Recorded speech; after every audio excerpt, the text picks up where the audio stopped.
Whew. Okay, what is going on YouTube, y'all squad? This your boy Yakutis. This is your review for Real Housewives of Atlanta, season 16, episode 5. Oh, I'm so conflicted.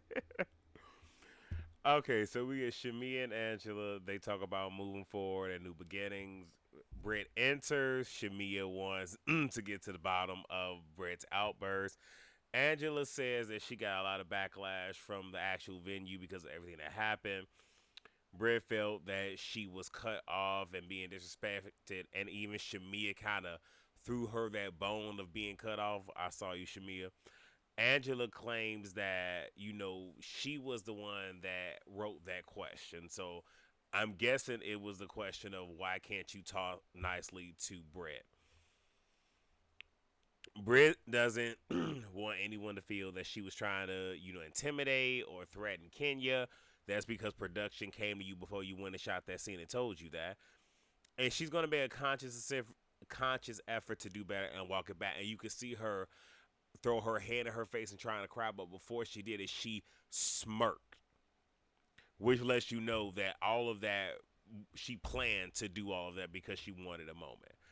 And as much as, and I'm gonna talk about it, as much as I hate that Kenya did what she did, I ain't even mad. I ain't even because Britt knew what she did, showed it in this scene. I don't even care. Shamia asks Angela if she has asked Charles about what Portia said, and Angela says she let it go, but that's gonna come up later. We get Kenya and Portia at Kenya's hair spa. Kelly shows up. The girls joke about fighting at security because Portia and Kenya had their thing off and on for seasons. Kelly and Portia had their little tiff or whatever. And Kelly, her security is outside. Kenya, her security's at the door. Portia said, "I'm on security." Cute. Kenya has models for her opening. Portia asks if all the girls are invited, and Kenya says, "I have not uninvited anybody." They talk about the night before, and Kelly says she didn't hear the pistol comment. And I'm like, how didn't you hear it when you were standing right there with? See now, Kelly, I can't even mess with you. I can't. I get being 10 toes down for your friend, but no, we not doing that. And Portia feels they need to get down to the bottom of it because she did not, hear the whole pistol thing. So she doesn't want to kind of pick a side until she actually knows like if it was truly said.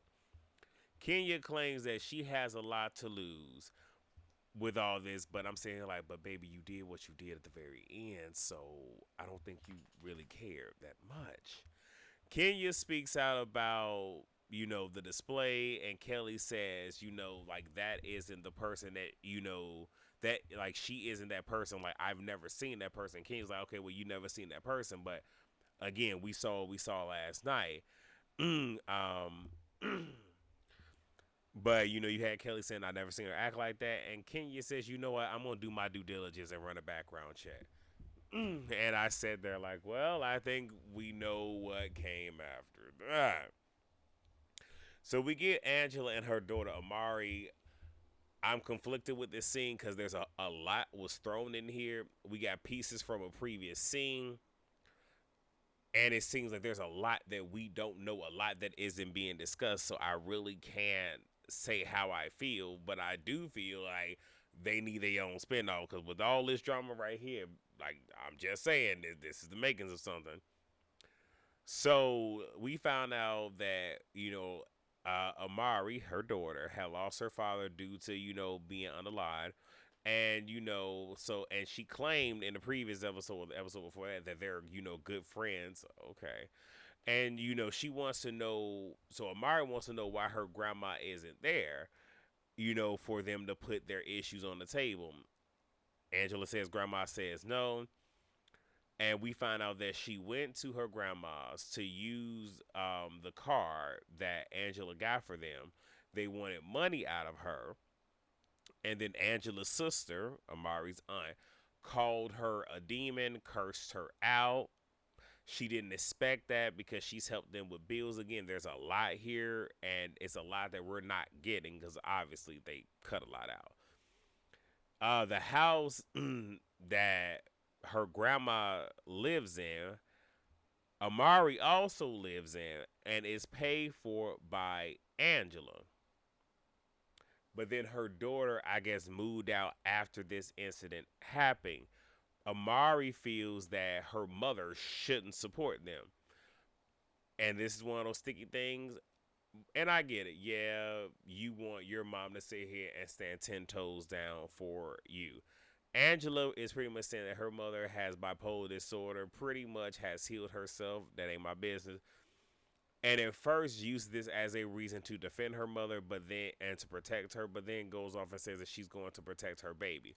Then Angela goes and brings up Amari getting married and not telling her, and we see in a flashback of when they sat down, this came up, but we didn't see that then. And she says that it was hurtful and that she found this information out through her mother. Angela feels that this has changed, her because has changed that she has changed because of all this and wants to know why. Amari says it's nothing, nothing has changed. Why are you making this a big deal? And then she begins to cry. They let it go. Now here's some stuff that I have going on. One, like Amari doesn't need to tell her mother anything pertaining to her life. Let's really be honest. Let's keep it a buck, right? Like it's her life. She doesn't have to disclose anything. Now, yeah, some people could argue, but she's living in the house that her mother paid for. Cool. But that is still her life, her business. She does not necessarily have to open up. Plus, that leads me to believe if she hasn't told her mother, something must be going on that she hasn't told her mother, right? At the same time, we not gonna sit here and act like Amari didn't just gaslight the hell out of her mother.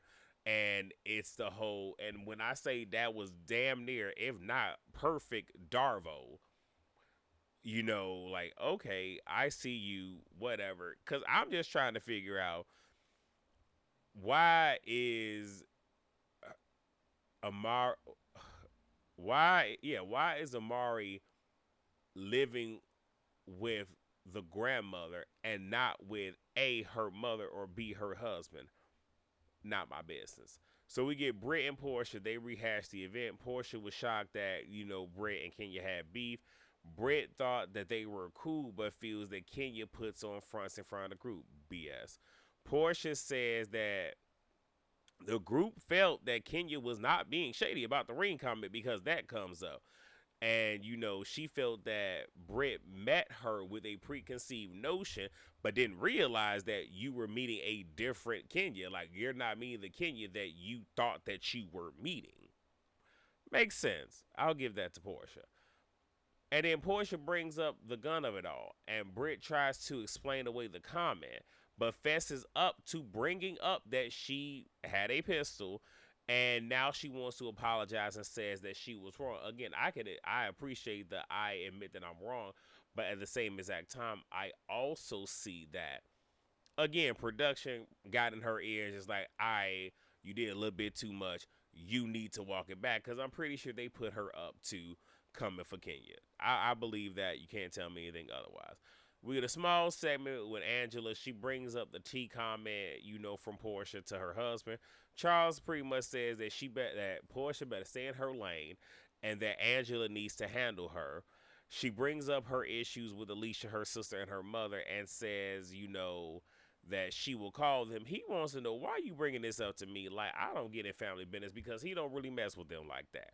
Clear he don't mess with them like that. So now we get to Kenya's hair spa. And, Miss Lauren stops by and says that, Kenya is the reason, why, he is in the industry the way that he is. I appreciated that, he gave big props to Kenya. Britt and Kelly are coming together. Britt is coming with flowers in the car.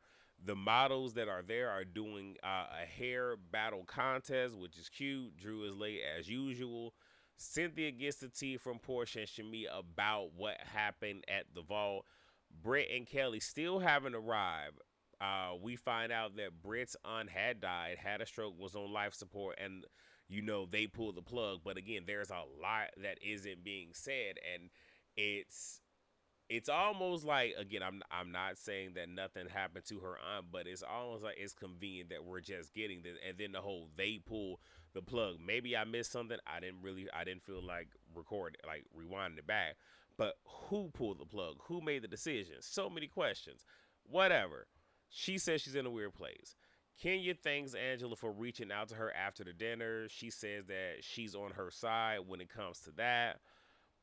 The girls don't think that Britt will show up, and then in walks Britt. Drew wants to hug Portia, but Portia really doesn't want it. She wants to talk things out and nip it in the bud. Drew says she's not doing anything to her, but then it was one of those things where Drew was almost slightly trying to pick a fight, but not really. Again, I don't care about their situation, so moving on. Britt brings her flowers to Kenya and apologizes. Kenya pays her dust, which I really wish she would have maintained this the entire time.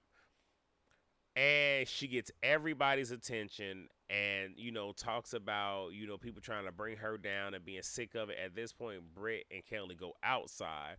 Britt leaves, Kelly comes back inside. Kenya has someone working her event to take the flowers outside and give them away. Kelly wants the car. Kenya says, no, the car needs to go out there. Don't do that. Kenya says that she will pay her dust, which I wish she would have done that, but didn't. She's giving her best Maya Angelou, and still I rise. She said that I don't know who she was, so I did my research, which I knew that's what it was coming.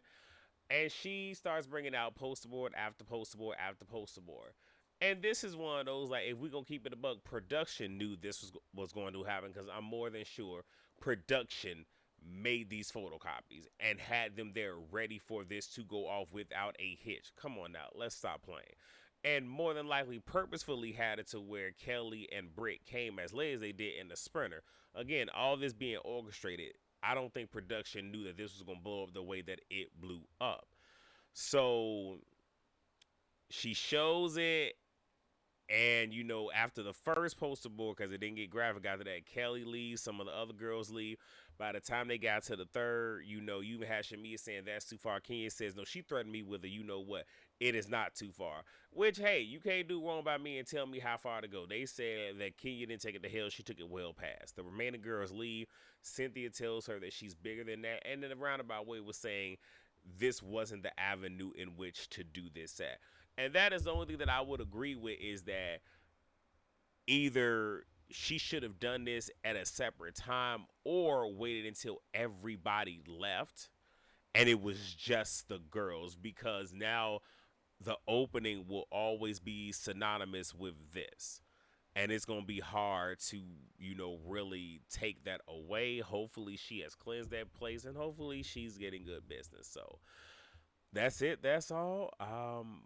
The panel will be here tomorrow night, and I will see you all then. Rate, comment, subscribe, and share. Peace out.